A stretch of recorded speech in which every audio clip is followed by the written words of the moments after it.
that your pantry is the greatest asset that you have that's going to help you slash your grocery bill. You can save hundreds, if not thousands, I have, over time, using some tips and tricks, which I'm going to share with you in today's video, which is going to save you time and money, all the things that we love. Hey, I'm Kelly, the frugal, fun, neurospicy, ADHD mum, and teach you all tips and tricks, real life frugality, saving money, doing all the weirder things that I do. And today we're talking pantries, because while we are currently looking at stockpiling and being prepared and not panicked, there's no good having the food if you can't look after it well and making sure that it's working best for you and your family. Most people treat their pantry like a storage system. They're not looking at it like a working pantry. My pantry is a working pantry. Food comes in and food comes out.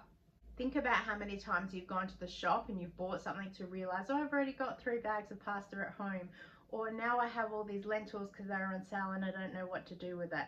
It's going to make your grocery bill stack up very quickly. You'll run out of some foods before you run out of others. So we need to look at ways of combating that today.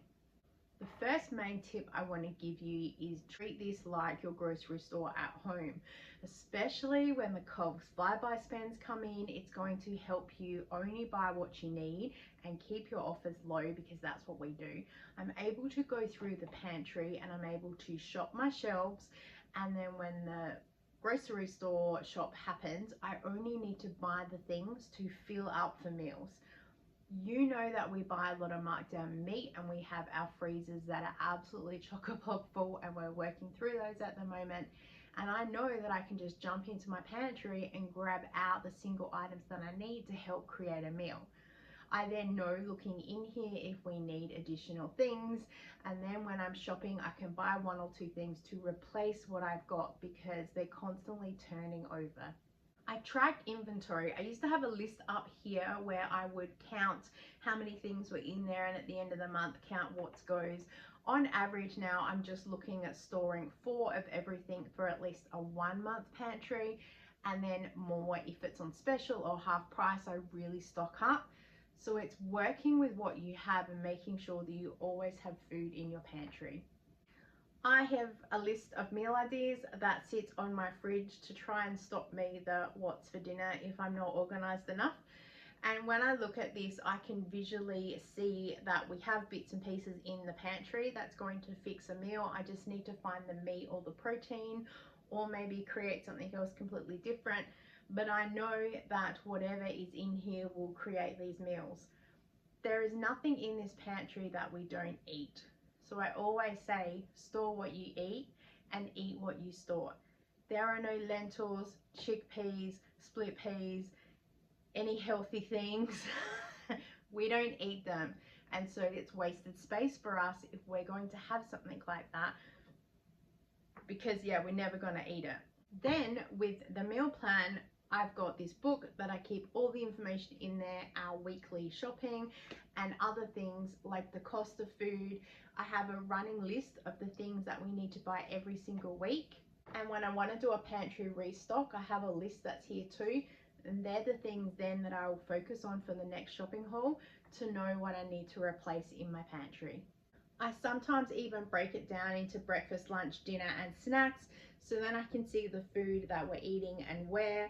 I know how much we eat per section, and then I can look in here and go, oh, we've still got 2 weeks left. I can only see there's 1 week left of whatever. I better grab another one.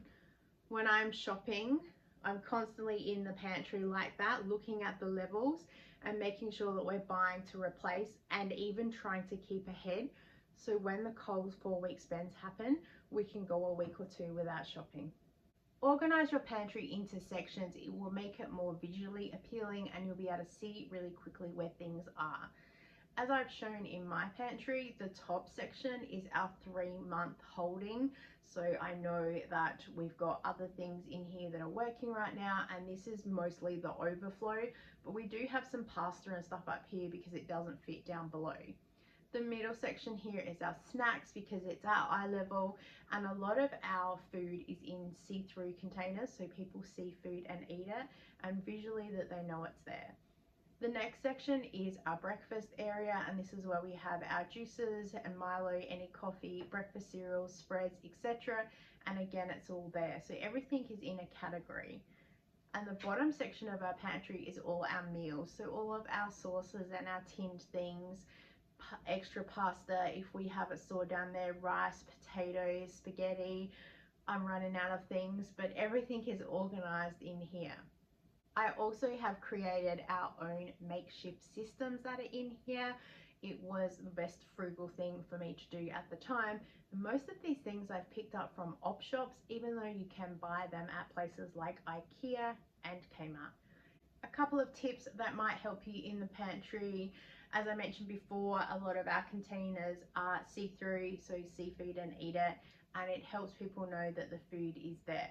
We also have a lot of Tupperware containers, and I know that my baking pantry is a hot mess right now, but for me, again, I can visually see what's in them and when we need to refill things. The Tupperware containers are airtight and liquid tight. I bought them ages ago when I first got married, and they suit us because it helps us also then to fit a lot in our pantry. We don't have a lot of loose items rolling around, which is another tip, to get containers and fill them up as much as possible. This Tupperware container with pasta, this has 1 kilo of pasta in it. Some of my flour containers, they can take 2, nearly 3 kilos of flour. And then I have other containers for the excess. We will also put flour into the freezer when it first gets home to kill any weevils off. You can also store it in a Ziploc bag if you need to run out of space or containers. And then just make sure that you're sort of Tetrising your pantry a little bit for maybe the items that you don't use all the time, and so you've got really good storage options. This helps really well if you don't have really good storage space. I know some kitchens are smaller. We are just very lucky to have our main food pantry and then the baking cupboard as well. We redid our kitchen after 2020 because I was going to be doing a little baking business from home, and I got told to keep a separate baking cupboard for that. Also though, we just needed the space. This was the only pantry space that we have. I could easily probably try and find some more space to move around some other bits and pieces that we have, but this is working well for us.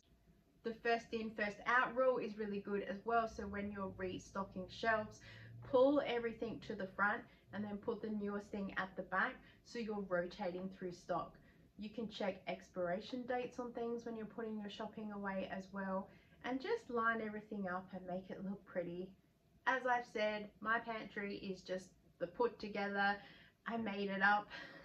Open drawers for all the tins and stuff. It's the easiest storage solution. I tried to get those rolling container things through Kmart. They fell apart. And also we changed some of the food preferences we have with the tins and the containers, so it's just easier the way that we have it. This way I wasn't drilling holes into things to buy the wooden drawers in case we changed things around again. When you are shopping for your pantry as well, a good rule of thumb is 1 for now and 1 for later, and if you repeat that week after week, you'll really quickly build up a stockpile. They'll have videos about that teaching you how to do that as well. And then you'll get to the point too where you won't need to grocery shop for a week, and this is where you could do a no spend challenge and challenge yourself to eat up some of the things that you have. Also, make sure you're cleaning out your pantry every other month, just to go through and give it a wipe through. You can get weevils in there, moths, other bits and pieces. Just give it a good clean out. Double check expiration dates on things and have a look at anything that might look a bit sus. We normally don't have any open packets of things because the food that we do have, as I said, we're eating it all the time. So we haven't bought this weird pasta and there's half a packet sitting there and we don't know what to do with it. We're just buying the same things over and over again, which saves us a lot of money as well. So we can tip everything into a container and then eventually we'll use it up and then we just refill the container again. Also, why not take a photo of your pantry when you're shopping? Because if you're anything like me, ADHD, I'll remember that. I don't remember what I had for lunch yesterday, let alone what's in my pantry some days. I remember the overall, what's in here, but specifics, I'd be like, And unless I remember actually filming, taking the thing out, and I know it's still on my phone, I can go, yes, we've still only got 1 jar of pasta sauce. They're the things that I remember. And they're the things that are going to help you when you're grocery shopping as well. So you know, I only need 1 jar of pasta sauce to replace it, or you might want 2, so then you're 1 week ahead. It will take you a while to work all this out. It certainly didn't happen for me overnight, and this is the system that's worked best for me, so I thought that I would share. Let me know down below how your pantry works, if there's any systems that you've tried, if you're like, I don't know what to do. I would love to hear from you. Thank you so much for watching. Check out how to build a pantry, and I will see you next time. Bye. Your pantry with squeaky floorboards. Oh my gosh, I need a spot so that I can be like, X marks the spot, don't move. Oh, there we go, I found it. No, apparently my house is haunted because my floorboards are talking to me. Oh my gosh, we better find a spot. Your pantry is your